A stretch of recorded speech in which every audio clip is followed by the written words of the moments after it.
Halo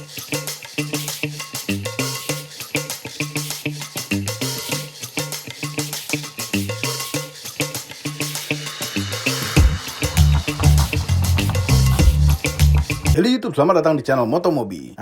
Used car review untuk Anda yang sedang mencari mobil bekas atau Anda yang cuma ingin lihat-lihat saja karena penasaran. Dan ini sangat penting untuk Anda yang suka dengan hatchback Eropa. Ini adalah Peugeot 206.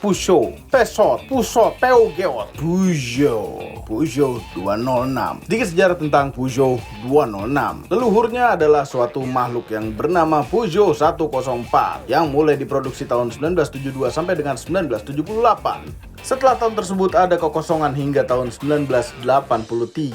Mungkin Peugeot bingung generasi penerus 104 itu mau dibuat seperti apa. Hingga tahun 1983 keluarlah Peugeot 205 yang cukup legendary karena pernah beberapa kali menang World Rally Championship. Karena saking legendarinya, Peugeot sampai-sampai tidak tega mendiscontinue mobil ini sehingga masa produksinya sangat panjang, yaitu sampai dengan tahun 1998. Peugeot 205 memiliki beberapa bentuk bodi, yaitu hatchback 3 pintu dan 5 pintu, convertible dan bahkan panel van. Baru pada tahun 1998 meluncur pengganti Peugeot 205, yaitu Peugeot 206 yang didesain oleh Pininfarina. Peugeot 206 ini baru masuk ke Indonesia secara resmi tahun 2000. Telat 2 tahun dibanding dengan negara asalnya. Itu pun hanya hatchback 5 pintu saja. Padahal di luar negeri ada yang hatchback 3 pintunya, cabriolet, sedan, dan bahkan station wagon. Pada awalnya Peugeot 206 ini diimpor secara CBU oleh ATPM-nya dan hanya ada satu pilihan trim, yaitu XR. Namun setelah 2002 ditambah lagi satu trim, yaitu Sporty. Kemudian sejak 2003 bersamaan dengan facelift-nya mobil ini mulai dirakit di Indonesia, sehingga yang facelift ini lebih dikenal dengan Peugeot 206 CKD.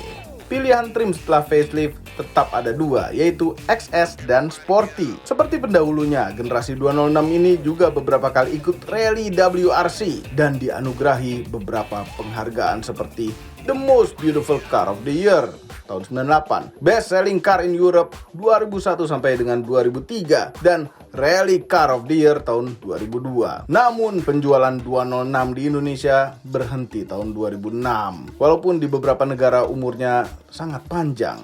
Di Brazil baru berhenti diproduksi tahun 2014, lama sekali. Dan di Argentina diproduksi hingga 2016.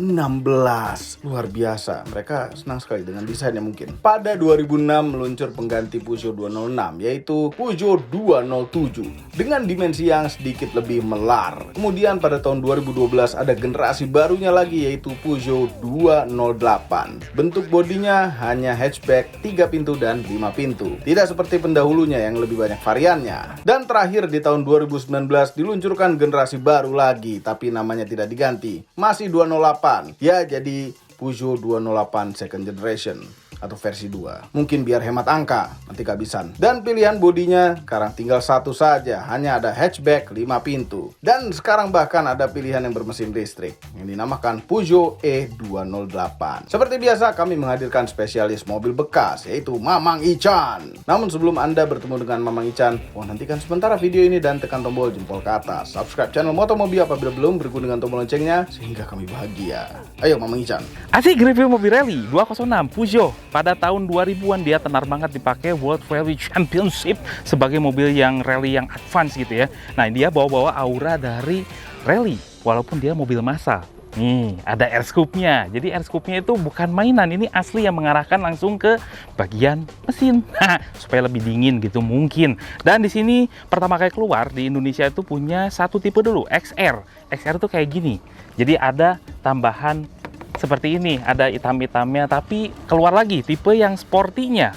Ini sewarna dengan body. Ada facelift di tahun 2003 ditandai dengan headlampnya yang berbeda. Bentuknya tuh sama aja sebetulnya, tapi dalamnya berbeda. Kalau yang facelift dia terpisah, lampu jauh, lampu dekat tuh terpisah, dan juga keluar lagi tipe XS. Jadi XR-nya diganti menjadi XS di faceliftnya. Nah, sama aja kalau yang XS itu kayak gini, ada item-itemnya, tapi yang sporty dia sudah sewarna body. Kap mesinnya itu menandakan Peugeot banget gitu ya. Dan juga di sini ada 2 buah kecerutan. What the meaning of kecerutan? Wipernya di sebelah sini juga unik. Jadi dia hampir menyeluruh karena ini kacanya kan lebar sampai ke bagian belakang. Panjangnya 3,8 meter, lebarnya 1,6 meter, hampir 1,7 meter, tingginya 1,4 meter, dan wheelbase-nya dia hampir 2,5 meter. Mesin yang disediakan oleh Peugeot 206 di Indonesia hanya satu, yaitu mesin 1400cc SOHC berkode TU3JP yang sudah menggunakan fuel injection. Mesin ini menghasilkan tenaga maksimal 75 horsepower saja pada putaran 5.800 rpm dan torsi maksimal 111 Nm pada putaran 3.400 rpm. Ketika terjadi facelift tahun 2003, mesin tersebut menerima ECU yang baru, yang tadinya ECU menggunakan merek Magneti Marelli diganti dengan ECU merek Sagem. Torsi maksimalnya meningkat menjadi 120 Nm pada putaran 2800 rpm. Tenaganya masih tetap 75 horsepower namun diraih pada putaran yang lebih rendah yaitu 5500 rpm. Gearbox untuk yang sebelum facelift yaitu 5 speed manual dan 4 speed otomatik. Setelah facelift dirakit di Indonesia, transmisi otomatiknya jadi ada tiptroniknya, dan untuk transmisi manualnya tidak berubah, masih dengan gigi-gigi yang sama. Nah, ini sampingnya 206 itu nggak disamain sama yang lain. Merek lain itu nggak ada yang bentuknya kayak gini. Dia France banget. Pilar A sampai ke kap mesinnya terkesan menyatu. Terus juga dia punya lampu sein defender. Dan juga dia punya tambahan daging berwarna hitam. Spionnya juga two-tone, ada hitam-hitamnya. Pegangan tangannya juga berwarna hitam. Ini artinya tipe yang X. Depannya XR, XS itu kayak gitu. Sporty. Itu nggak ada kayak gini. Jadi maksudnya dia sewarna dengan body. Kaca belakangnya dia kecil, pintunya juga kecil. Kalau mau di-convert jadi 2 pintu masih oke-oke aja. Dan juga dia mempunyai profil ban 165/85 ring 14 aslinya. Dan juga yang versi pre-facelift dia hanya pakai pelek kalin dengan dop. Tapi yang faceliftnya 2003 ke atas ini sudah velg aluminium kayak gini, palang 5. Keren. Bentuk belakangnya Peugeot itu dia mempunyai desain yang membulat. Nah, ini keren banget karena di atasnya sudah ada topi belakang, ada rear defogger, ada wiper, dan di sini ada singa berjingkrak. Nih, sini ada identitasnya Peugeot 206 dan bodinya tebal-tebal. Ini nggak mungkin dijulukin sama pantat penyok ini, nggak mungkin. Ini dia tebal banget. Nah, faceliftnya di mana? Seperti biasa di bagian lampunya, karena lampu yang facelift itu seperti ini, ada bulat-bulatnya gitu ya. Tapi yang pertama kali keluar dia nggak ada bulat-bulat seperti ini, dan juga ada disarukan gitu di dalam itu, ada putih-putih dikit lah, milky di bagian atasnya. Dan ini tipe XR, XS itu mempunyai hitam-hitaman seperti ini, tapi yang sporty nggak ada. Dan juga yang pertama kali keluar atau yang pre-facelift dia mempunyai garis yang di sini, garis ini. Tapi yang ini udah nggak ada. Nah, uniknya di bagian belakang juga untuk Peugeot 206.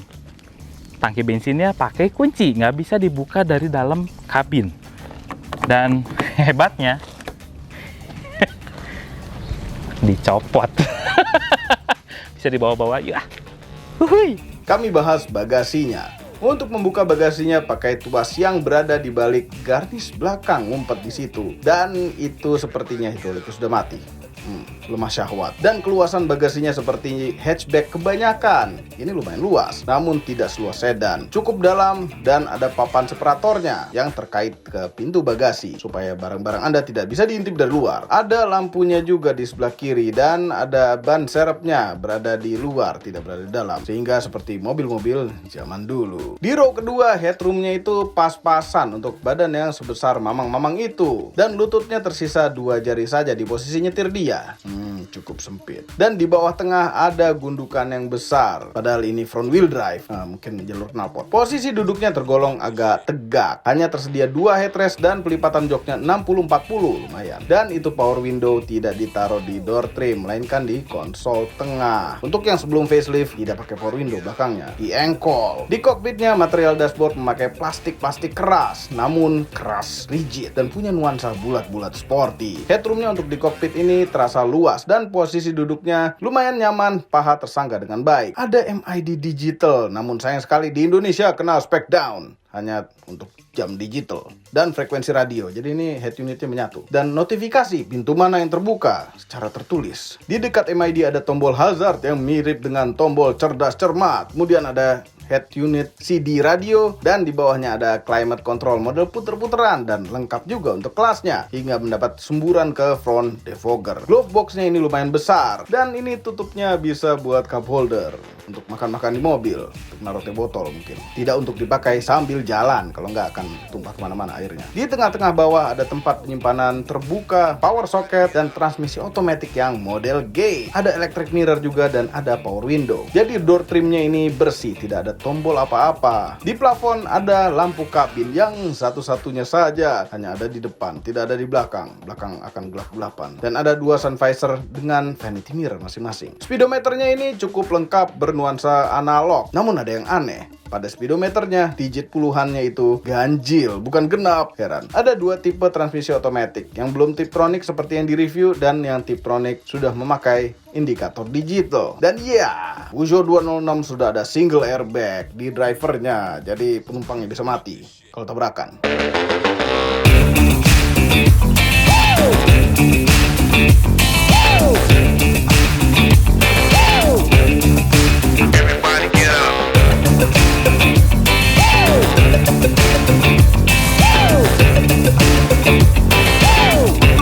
Mari kita coba yang namanya Peugeot Peugeot, nggak tahu lah.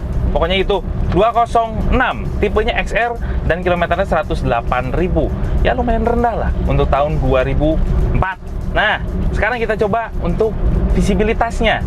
Enak, karena dashboardnya rendah, pilar A-nya kecil, kedepannya enak, luas banget, dan ini kiri kanan dan belakangnya juga enak ngeliatnya. Dan kita kalau masuk ke Peugeot 206 itu serasa kayak mobil kecil, padahal dia sekelas dengan Jazz gitu ya, atau Yaris gitu. Gedenya juga segitu dimensinya, tapi kita merasanya mobil ini lebih kecil daripada itu. Seperti kayak Nissan March, hampir mirip kayak gitu. Rasa-rasa di dalam kabin itu seperti itu, jadi nggak kelihatan gabak bongsor lebar gitu, enggak. Kompak sekali. Untuk handlingnya ini saya bilang tidak terlalu istimewa untuk sebuah aura-aura mobil rally gitu ya, tapi masih oke. Di bawahnya ini kan kalau dianggap bawa mobil Jepang gitu ya, nggak apa-apa lah ya untuk analogi. Jadi di bawahnya mobil Jepang tuh ada Jazz. Jazznya ini masih di bawah Jazz sedikit, hampir pengendaliannya hampir kayak Yaris lah. Tidak terlalu tajam, tidak terlalu begitu istimewa responsifnya, dan juga ini tidak terlalu fun to drive untuk dibawa gitu. Tapi nyaman, suspensinya empuk, dan juga ini setirnya tidak terlalu begitu enteng. Dia masih hidrolik. Di kecepatan yang lebih tinggi di atas 70-an, ini setirnya lebih berat. Bingung kan, kayak EPS. Jadi ini hidrolik, tapi kalau semakin cepat kecepatannya ini mobil, itu setirnya menjadi lebih berat. Mesin yang dipakai oleh Peugeot 206 itu cuma satu doang, 1400 cc dengan kode TU3JP. Nggak nyeni banget ya namanya ya, kodenya tuh nggak racing-racingan. Dan dia berpenggerak roda depan, dan dia juga mempunyai transmisi ada dua, ada manual 5 speed dan juga otomatis 4 speed. Nah, dia menghasilkan tenaga gitu ya, 75 horsepower dengan torsi 120 Nm untuk versi yang facelift. Soalnya yang sebelum pre-facelift, yang pre-facelift gitu ya, itu torsinya 111 doang karena ECU-nya berbeda. Dia pakai yang Magnetima Rally. Tapi setelah 2003 atau yang facelift seperti ini, dia sudah pakai mereknya Sagem. Makanya torsinya lebih tinggi, 120 Nm. Rasanya kita bejek.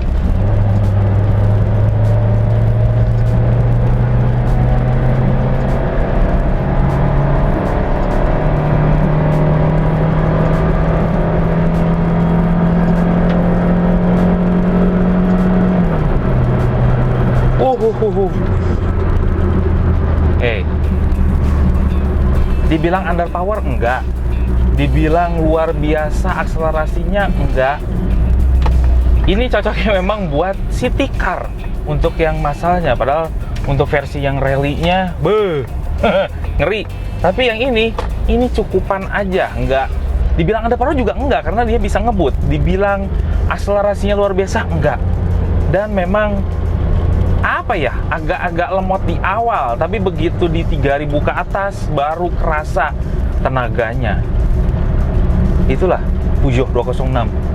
Rem yang dipakainya dia depan cakram, belakang tromo, dan yang faceliftnya dia sudah ABS. Ada rumor yang beredar bahwa yang sebelum facelift atau yang pre-facelift itu ada ABS-nya juga, tapi hanya di tipe yang Matic. Yang manualnya nggak dikasih ABS, yang pokoknya yang facelift udah ABS semua. Nah, rasanya mari kita coba untuk rem. 1, 2, 3. Wow, oke. Dan rasanya dia kalau mobil Eropa zaman-zaman tahun 90-an gitu ya, Mercy Boxer, kalau dipencet remnya itu ada bunyi ces. Nah itu, jadi nggak begitu langsung ditekan tuh, nggak begitu langsung wok gitu ya, tapi begitu ditekan lagi, wah pakemnya luar biasa. Kayak gitu karakternya. Kekedapan kabinnya 206 ini dia terbilang oke. Kasih jempol 1 karena dia bagus banget. Jadi suara mesinnya nggak begitu masuk, noise route-nya nggak begitu masuk, dan juga traffic noise-nya sangat hening dibandingkan dengan ya sekelas-kelasnya gitu pada zamannya, karena dia plat bodinya tuh lebih tebal daripada yang lainnya. 1 jempol untuk kekedapan kabin. 206 dia punya desain yang kalau dibilang tuh 2010 aja masih pantas, padahal dia mobilnya tahun 2004 gitu ya. Masih pantas-pantas saja. Dia desainnya Eropa banget, classy banget, dan sangat berwibawa. Dan juga dia mempunyai bodi yang tebal. Oh, lihat, tebal-tebal semua gitu ya. Jadi ini kalau keropos sih kayaknya nggak begitu rawan-rawan banget. Dan juga dia mempunyai kenyamanan yang berlebih di zamannya, di kelasnya. Dan juga dia mempunyai harga yang relatif murah dengan fitur yang berlimpah. Nah, tapi ada minusnya. Nah, minusnya itu dia apa ya? Overheat. Yang pertama itu overheat. Overheatnya karena dia mempunyai radiator yang tergolong kecil, untuk di Indonesia kayaknya kurang cocok. Tapi kalau misalnya dirawat gitu itu nggak masalah sama sekali. Dan juga mempunyai kaki-kaki yang kurang durable. Juga ini nih, dia mempunyai ECU yang agak-agak sensitif gitu, makanya jangan dimodif-modif untuk di 206.